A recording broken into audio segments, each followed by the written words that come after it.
What's up, A to Z Sports Nashville? Easton Freeze, Titans beat reporter here at the Combine again with my buddy Matt Harmon from Perception over at Yahoo. How are you, my friend? What's going on, man? Things are good. Last night was out till 2, which was an improvement from being out till 3 the night before. So we were responsible and hit the hay at a decent hour. We did. I think we bailed at about the same time. That was good work by us. We'll see if tonight we can dial it back to 1. 1 hour back every night. Not holding my breath. Not at all. Not even a little bit, but we will try. Until we crash here at the Combine is how it goes. If you don't know Matt's work, first of all, the heck are you doing? Second of all, he's the man when it comes to receivers. So we're going to talk about receivers because the Titans, outside of Calvin Ridley, sure do need them. And there are a couple of interesting guys in this class, first couple of rounds, that the Titans could be targeting. Now, first of all, I did a lot of stalking of you and you guys on the pod, listening in preparation for hopefully cornering you into this. That sounds better than stalking. Fair. I guess it's not stalking to listen to a public podcast, no. But taking notes on a public podcast, a little bit weirder. And that's what I did, and I was hoping that I could corner you into this, and so mission accomplished. You said, and I'm wondering if you take this back since then, because I don't think you had watched Hunter yet. You said that nobody in this class is like a tier 1 guy, like the top 3 last year. Is that the case now that you've watched Hunter? No, I do want to walk that one back. And we were talking, actually, Charles McDonald and I just taped the episode of 301, and I was kind of talking about that you really do have to, it's so weird with Hunter, right? Because we don't know what's going to happen with him. And to me, you and I were talking about this last night, that the thing is, you can say as much as you want that, like, okay, we want him to play defense and kind of moonlight as an offensive player. And I think the reason that people are saying that is because it's easier conceptually, like as an outsider. It's way harder to do the other way around, I don't really even know how you would do it. Like, go out there and, like, on third down, like, guard the top guy. Well, if he's your best cornerback and he's not on the field all the time. It doesn't make any sense. You're just asking for the all-time Monday morning headlines of... Exactly. Like, oh, wow. Opponent scores all touchdowns without best cornerback on the field. Yeah, correct. Like, you were giving your little breather to Travis Hunter, and Nico Collins scored 2 touchdowns on those plays that he wasn't... Yeah, exactly. It's a nightmare. It's a nightmare. And just, again, feasibly, it's hard to kind of conceptualize that. So I just don't think that makes any sense. So that's why people have kind of framed it that way. But the problem is, and this would be a good problem hypothetically, like let's just say he's a Tennessee Titan. And you just mentioned, like, they have Calvin Ridley, who's a good established player, but he's on the wrong side of 30. He's had kind of 2 volatile years since coming back after the suspension. He's a good player, but after that, to be nice, we'll say it's a blank slate. Sure. To be nice. And you get Travis Hunter in camp, and all of a sudden you're like, well, that's our best receiver. He's never leaving the field. So that's the hard part about his evaluation as an outsider, is because it's going to change team to team. Person to person probably feels different. We also don't really know, other than the caged answers he gave today about, like, what he wants to do. I'll do whatever, I want to play both ways, I'll do whatever. I don't really know, like, what he wants from a future earnings perspective. From a financial standpoint, I have a guess. I would have some advice if he'd like to take it. Go to overthecap.com and do a little sorting. And lastly, I think it could change, not just his first training camp, but what about in year 2, year 3? Like, maybe we do want him to specialize as a wideout, but strictly watching him and charting him for perception, he does look like a tier 1 receiver prospect to me. Today's video is brought to you by our new friends at Bart Durham Injury Law. A crash can change your life forever, and help is only a click away at bartdurham.com. At Bart Durham, your big truck wreck is their fight for justice. They've been in business since 1975, so they have half a century of experience dealing with all kinds of wrecks. They're locally operated here in Capitol View, Nashville, but they can fight for anyone in Kentucky or Tennessee who's been in an auto accident. Attorneys are available to meet with you wherever is most convenient, including virtually, and you can reach the Bart Durham team 24/7 to get your legal questions answered. Just call 615-242-9000 and let Bart Durham help today. I heard you. I'm not going to out you for some of the irresponsible things you said about him. Thank you. I appreciate that. You're welcome. I'm going to mention them, but I'm not going to say what they were. There's the 0 drink take on Travis Hunter, then there's the after 2 drink take on Travis Hunter. Oh, yeah, exactly. The rest of these guys, I guess we can move on from Hunter because what is there to say besides he's just... Well, I do think... So what's the role you have him play, maybe? That's what I should ask. No, it's fair. Is he versatile enough to be... I mean, he'll be the best receiver probably on most of the teams that are considering taking him. I would think so. But I think he's a guy who can play all over, which to me, a 3-position player at wideout is is critical. I mean, it's these are the best guys in the league. Like Jamar Chase, like you can line him up at all 3 receiver positions, and you're not getting like diminishing returns. Justin Jefferson, same thing. And I'm not saying he's going to become those players, but that's what you want from your top receiver. You want him to be able to play X, flanker, slot. Now, when you watch him at Colorado, he is primarily outside on the line of scrimmage as that X receiver. And I think the reason that even though he's smaller than I mean, at the same time, like he's probably got Jefferson's build. He's not small. He's he's lanky. He's like a 40%er guy. Yeah, he's lanky, which again, Jefferson is lanky, and you can line him up at X and never think twice about it. The thing that he reminds me of prime Odell Beckham in his way he gets off the line of scrimmage from a release perspective. Yeah. By the way, I love that comp for 2 reasons. One, because I think it's good, and 2, because you get to realize like who is a ball knower and who is not. Because you're like Odell Beckham. Like, no, that guy was legit. He legitimately still owns the 2 of the top 3 press success rates I've ever charted since 2014 for reception perception. How quickly we forget. Exactly. And that's... Because it did disappear in a hurry. But because it went rapidly downhill. But yeah, Hunter, I think, has that same ability to get off the line, so that's why I like that ability in X. So the next 3 guys it's different flavors, I guess, with Egbuka and McMillan and Burden. Yeah. They're all probably going to be, 2 of the 3 of the 3 going to be first-round guys. Who stands out to you as the best of that bunch?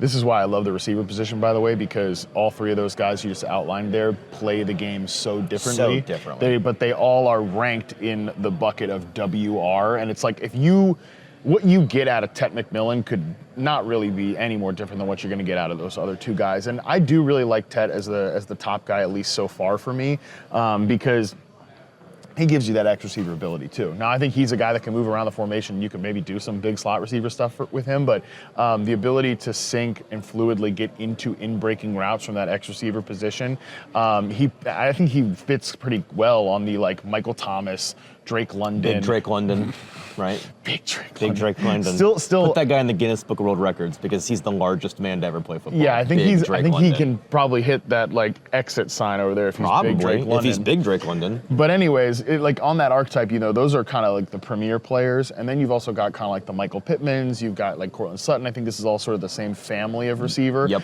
I think Tet probably is somewhere in there. Probably not. I don't think he's the same prospect as Drake London. I was really high on Drake London. Sure. But I think he's probably like a high tier 2 prospect for me when I'm done charting. And maybe the last couple games changed my mind or something like that. But I think he's probably the best one there because again, gives you the X receiver skill set. He can separate on those short and underneath routes. He's a great ball winner. So definitely somebody that I think. Is he a guy that in most drafts is going to go in the top 10? Maybe not. I also do think his 40-yard dash is going to, whether it's right or wrong, however you feel about it, I don't really personally care. I do think it's going to be something that teams make decisions on. You've talked about his ability to uncover as one of those strengths that you really like. The pushback I've heard from folks that aren't as high on McMillan are that for a guy that is big Drake London sized, he doesn't... He's literally smaller than Drake London. Well, I have stood next to Tet McMillan, and I've stood next to Drake London, and I'm telling you, one of those is bigger than the other. Okay, and it's not big Drake London. Just for science, just for science's standpoint. Okay, noted. But what I've heard from a pushback standpoint is, for that size, he doesn't maybe throw it around as much as some people want to. At the catch point, just physicality on the route. Does that bother you at all when you watch him? Yeah, I think that, again, that's the difference between a guy like London, who I think uses all of that size, and why I think it's maybe about, I wouldn't say it's a weakness, but I would say maybe it's about 70% there for Tet McMillan, where you see some of it, but I think it could be more. That's also something like a good receiver coach can bring out of him. It's something like a veteran in the room can bring out of him too. You're just kind of teaching these small sort of intricacies because we're splitting hairs really in terms of that physicality. I think you see it. The thing I'd like to see it more really is off the line of scrimmage. I do think he's got a good set of release moves. I think that could be some details that are tightened up there. The next guy, let's go to Burden first. Sure. Missouri player who, everybody that talks about him talks about how, you got to watch the 23 tape if you're going to watch the 24 tape. And I think you were telling me last night you've only watched 24 so far. From what is, I guess, deemed the lesser of his tape, what was your takeaway in a relatively poor situation, I'd say, at Missouri last year? Yeah. I really liked the 24 film for Burden. And I found... So 23 is going to blow your mind. Yeah, we'll see. So I think there's a wide range of opinions, it seems like. Because, I mean, again, some folks we were talking to last night view him as like a clear-cut like top 10 type prospect. Yes. Other people see him slipping to round 2. Some of that round 2 talk could be maybe more a little personality, kind of what's that whole thing. I really don't know. I've never spoken to him, so it's not something. Yeah, so it's not something I can judge on. But just on film, a lot of things I liked about him was that he's a man coverage beater. He plays a lot from the slot, but again, I liken it to Jackson Smith and Jigba a couple years ago, where he's slot receiver for sure. But he can win in those isolated situations. And you saw in the second half of this year when I think the Seahawks fully empowered Jackson Smith and Jigba as that top receiver, he was one of the most, he was actually the most efficient man coverage receiver from week 10 on, 4.27 yards per route run against man coverage for JSN. Fantasy managers write his name down. Right, which was just absolutely berserk. So for Burden, I think he can bring you those skills too. When you get into like third down situations, even if you're a slot receiver, you're going to see more man coverage there. That's a pretty important thing, especially if you're going to win on those downfield routes. And I think he's not Malik Neighbors, but there's some like shades of Neighbors in his game because he can beat man coverage. He can win. I think he's a pretty good ball tracker and tight coverage player, and he can win after the catch. Like, it's very valuable in today's NFL if you get into those, situations on early downs where you're, seeing 2 high safeties, things like that.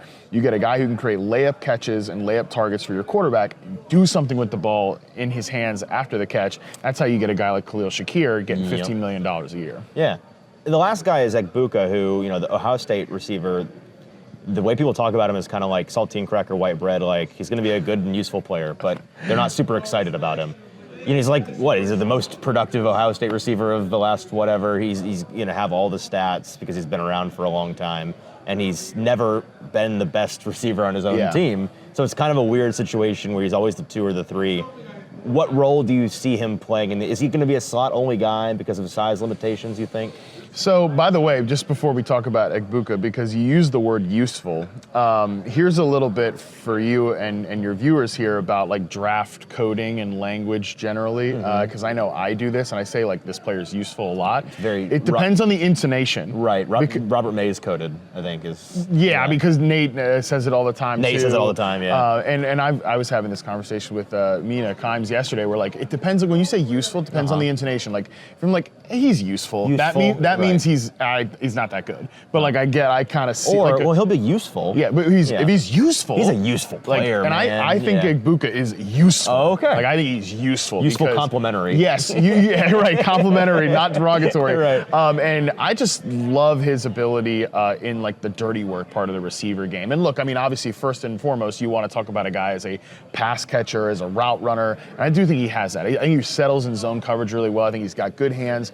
Reliable as hell, but I do think he brings you a lot in the blocking game. I think he brings you like that grittiness to the position. It does seem like a classic number 2 receiver that we're talking about.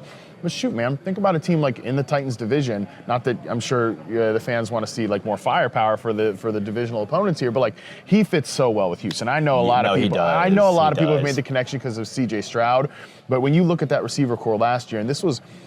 I wish I'd been a little more louder with this concern, but I think I got enticed by the upside, is that you got 3 guys last year in that receiver room that, you got Nico Collins, who's a number 1 X receiver. To me, is a tier 1 receiver in the league. He's an elite receiver. Yep. Big time reception perception guy.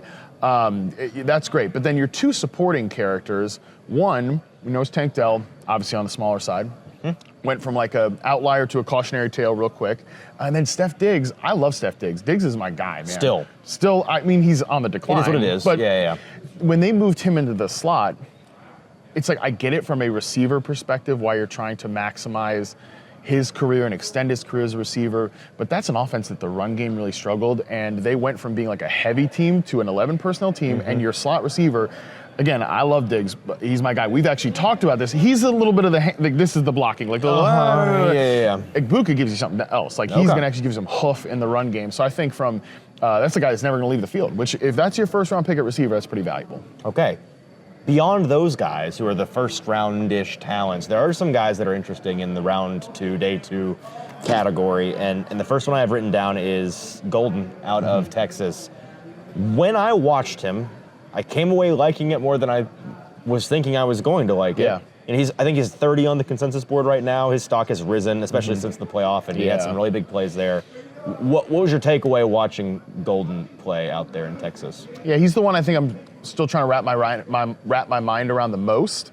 You're right. Like it wasn't like a big production profile, really. No, but the flashes are sexy. Yeah, 100%. And like, look, sometimes we overcomplicate football. Like making big plays in big games. Sure. That's a good thing that you want, and he is. absolutely did that, and really came on towards the end of the season. I think those are the games I watched, or those games, and I think that the high moments in those games really want to sell you on like him as a high-end contributor. I do think he is someone that maybe could be in like maybe the Jordan Addison bucket. Sure. You know, he's not the same separator, but he is smart and kind of crafty. Maybe you want him to do kind of like some of those crossing routes and things like that Jordan Addison's really good on. And obviously Addison was drafted by the Vikings because they were going to have, and the head coach Kevin O'Connell even said it's like he's going to get the easiest looks in the league because he's across from Justin Jefferson. I think Golden probably would fit in that like number 2 receiver bucket, but where Addison really caught me by surprise this year was how adept he was at winning in tight coverage. So I thought it was an issue in college. It was a really strong thing for him in year 2. And I think Golden really, like in tight coverage, he tracks it well. He's confident in his hands. He's got like late hands that he gets up there and grabs it. So I would love to see him with like a high-flying, aggressive quarterback. Actually, as we're talking about it, you know, you and I were talking about some potential quarterback solutions for the Tennessee Titans, and if they went down like the Sam Darnold route, again, we talked about Jordan Addison, Sam, you know, sometimes to his detriment, He'll put it out there, baby. He'll put it out there, baby. And I think actually that would be a good fit for like that type of quarterback, you know, in that like maybe Jordan Love bucket, you know, just someone who can go up and get it. I think with an aggressive quarterback, that's a good fit. The last 2 guys I want to talk about are Trey Harris and Alec Umenor. Let's do a Umenor first. Stanford wide receiver, 50, 51, I think, on the consensus board. First of all, have you watched him? Yeah, I've got 2 games in on him, All right. which, you know, my standard for perceptions are 8 games. Okay. So it's well south, but like still kind of getting around his game. Okay, so from what you've seen, what kind of archetype is he going to play in the league? I think he's another potential perimeter X. Yeah, big guy. You know, he's a big guy. And I did like the separation ability that I've seen so far. Okay. I like the route running. I think he's savvy. But So what is it keeping him in that second round of guys, you think? What does he lack? I think some consistency at the catch point is the issue for him. And I think also just, again, kind of tightening up the details. He's one of those type of players. But to me, I bet when I end up putting out my final rankings, I probably end up higher on him than most people, just because that's the type of receiver that I think is rare. And honestly, the last few draft classes have been better than this class overall from a depth perspective. I think from like a proven production standpoint, there's been some better classes. But, you know, we were talking previously about these classes where it's a lot of like flanker slot options. A guy like Illuminor, I mean, that's different. Like that's an X. Like again, and we're talking about Trey Harris, who you want to talk about here too. He's another X receiver option, even in the first round. Like obviously Ted McMillan, X receiver option. Like there's a little more of that type. You're right, man. That's weird because you're right. The past 2 years has been nice, but there's been that thing where it's like, well, you get past this point and you better not need a boundary player. I mean, shoot, think of not the past draft class, but the one before that, 23, Zay Flowers is not that guy. Great prospect. But not that guy. JSN, love JSN, who's my wide receiver. Not that guy. Not that guy. Even like Josh Downs, like another guy, I mean, is one of my dudes. Yeah. Love Josh Downs. But he's not that guy. No. Right? Really the one, and even Addison, who we just talked about, is a flanker, get him off the ball and like move around type player. The one, you know, ex-receiver prospect from that class that went high was Quentin Johnston. And I could have told you from day one, don't line that guy up at ex-receiver because he looks like it, doesn't have those skills. I think a guy, the Stanford kid, has like the ex-receiver traits and some of the skills that I think to maybe be developed at that spot. Here's the thing about Trey Harris. I have decided this cycle, I've decided to just I'm going to come out as a shameful helmet scout of Ole Miss because somebody just asked me the simple question one day, who's the best Lane Kiffin-era skill player to come out of Ole Miss? And the answer is Elijah Moore. Elijah Moore, probably. Who's disappointed my expectations. Right. Still probably like, he would be in the bucket of like, he's useful. Not like he's useful, dismissive, but not, he's useful, complimentary, like he's useful. It is what it is. You can play him and you're not embarrassed, but he's also, again, he's an underachiever. And so I just decided to be a meathead about it, be like, I'm not doing it anymore. And then I turned on Trey Harris's tape and I'm like, well, maybe, I don't know. The whole system there is, I think, like I don't really blame the guys, like I blame Lane. What did you see from him, and is that, side note, is that a thing that like you genuinely do consider like Well, the routes this guys were running, there's like 2 of them. Yeah, I mean, Charles McDonald and I were just talking about this. He was even saying, like, think about Ole Miss, or not even Ole Miss quarterbacks, like Lane Kiffin quarterbacks. Who's the best quarterback that Lane Kiffin produced? Like Matt Barkley? Barkley. Yeah. Yeah, Barkley. Which, yikes. I mean, right? Again, like that just is what it is. But Jackson Dart? Maybe. We'll see. Low bar. Yeah, I don't know. Nate thinks he's just another Matt Corral. So do I, but we'll see. Yeah, we'll see. But man, I mean, the job for a college coach like Lane Kiffin is not to be a minor league, like, farm system for the NFL. It's to win college games. Sure. And, that like simplified type offense is good and it puts up points, but it is a little bit Looney Tunes-ish, and it makes it then kind of hard to project these guys to the pros. Harris is a great example. So the games I've done on him so far, 57.1% of his routes, curl, screen.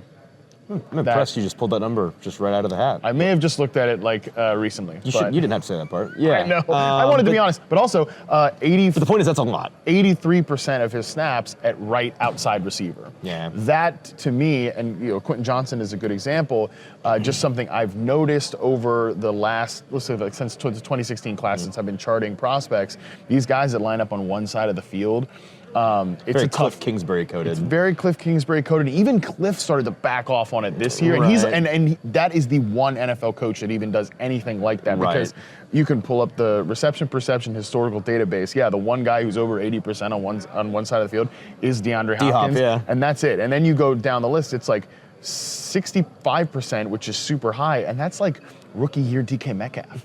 You don't see that at the very pro level. limited guy. Yeah. And it sounds stupid, but it's very much like you're asking a receiver then, if you're Harris and you're used to just lining everything up on the right side of the field, you're doing it one way. Now you're flipping to the other side of the field. It's like learning a whole new kind of language. It really is. A whole new language, whole new muscle memory, and it's difficult. It's not like these guys are going to flop, but it slows down the development curve, I think, at the very least. I mean, there are some busts of the busts that have been on that list.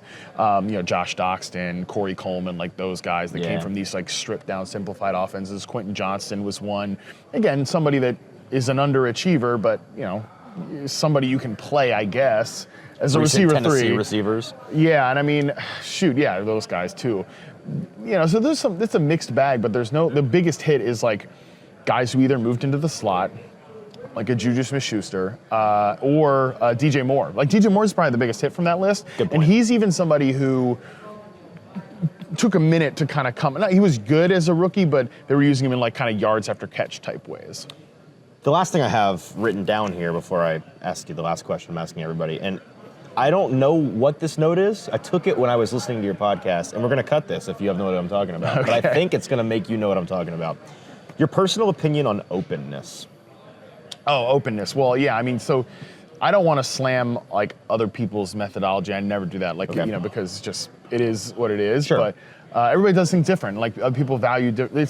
It's like scouting. You have some people like different things. Like maybe if we're talking about like running backs, for example, I'm a big backs with contact balance. Like that's me. But maybe you're more of that like spark plug guy. So you value those guys. It's like it's a personal preference thing. That's how the teams are too. I mean, exactly. And the Dolphins are not taking the same skill players that the Niners are taking. I would say no. But again, for reception perception, when I'm charting receivers, to me it's a binary thing. Like, are you open or are you not? I do think other methodologies I know give like an additional boost if you're like open by this many yards or that many yards. To me, I get why maybe that window is bigger for the quarterback, but I also think that makes you biased against certain types of receivers. To me, like, open for Drake London looks different than open for Elijah Moore or Deontay Johnson or one of these type of like kind of smaller separator types. So it's nothing more than just like a personal standard for reception perception. To me, it doesn't really matter. Again, if you're open by this many yards or that many yards, I'm more trying to isolate the receiver's play and like, did you execute or did you not? Right, so openness, overrated, doesn't matter according to reception perception. There's the headline. Write that down. Okay, I'm asking this for everybody, and we'll see if you lean into the receiver brand here or not. Titans at 1. So let's say you have to stick at 1, don't have a choice to move. What's the pick for you? Did they sign a quarterback in free agency in our hypothetical scenario? So you're making a pick based on need. That's what you're telling me? I think that you have to have if you're Tennessee, you have to have something that you can sell as a multi-year solution at quarterback. I don't think you. I think you're right. Yeah, I don't think you can come into this year and say like, we're doing the Derek Carr thing, or we're trying to fix. Well, I don't think you can. Okay. Personally, can you do that? Can you say we're doing the Sam Darnold thing? I think Sam Darnold's a little more of like a multi. Okay. Just think about where these guys are from a career, like an age perspective. You know, Derek Carr would be on his third team, right? And obviously for Sam, it's different. Like this is really his true second act, I think, because this is his first successful act we're coming off of. But I think do you say that because of what just your perception of the job security of the yeah. That's a big part. Because if you could magically know, hey, these guys have 3 years to figure it out, you'd probably have a different opinion. Yeah, or you might have a different opinion. Yeah, I think like, okay, we can build up the rest of the roster and kind of like kick the quarterback can down the road. And look, I don't know that Sam is anything more than like a 2-year solution, but 2 years is better than 1 year. 2 years is better than, hey, we signed. It's not Rodgers. Yeah, right. It's not Kirk Rodgers or Kirk, or we signed Jameis Winston to compete with Will Levis or something like that. What a wild quarterback room that would be. Though. But again, I don't think dangerous quarterback room. Very. Like, the picks are going to be high. The highs are going to be high. The lows are going to be low. But no, I think you need a kind of multi-year solution there. So to me, I think you could talk yourself into just squeezing, or just closing your eyes and taking Cam Ward if you didn't need that quarterback. For me though, like we talk about generational prospects often, and for the most part, it's BS. Mm-hmm. Even like Marvin Harrison Jr. was a great receiver prospect last year, not a generational prospect. Nope. He's a great receiver prospect. Yes. To me, was the number one guy in last year's class. Wasn't the best rookie last year, but he's the number one guy in last year's class. Generational prospect is stupid, but Travis Hunter is actually a generational prospect. Heck yes. Thank you for saying this. Yeah, because you know what? Like what he has done, where have you seen it? We've never seen it before. Yeah. There are, number one, played over 100 snaps in 11 of 13 games. It's like total snaps, defense, offense. That is berserk. It's stupid. There is a game he played this year against Texas Tech with 162 snaps. 162? 162. Wait, multiple games of that was over like 116. His time was in one game? Yeah, multiple games of over 130 All right, total. never mind. That's snaps. outrageous. It is outrageous stuff. And I don't think he's going to be able to do that at the NFL level. But again, that's a generational prospect. He's a top 10 prospect at two positions. As much as I love him as a receiver, and I do freaking love him as a receiver. Like he might be the best receiver prospect I've charted over the last 5 classes. And like he's that good. Yeah. Look again, early data, we'll see, it could change. It's looking like he's like that type of receiver prospect. Jamar level charting? Yeah. Oh yeah. I mean, honestly, better as a separator than Jamar was in college, but Jamar was like good at everything. So, that's why it's like neck and neck in terms of my. That's why you said all those outrageous things last night. Yeah, buddy, 100%. Yeah. Like he's incredible. Okay. And as a corner, I also think he could be like a clear-cut top 10 pick. 100%. So, again, that is a generational thing.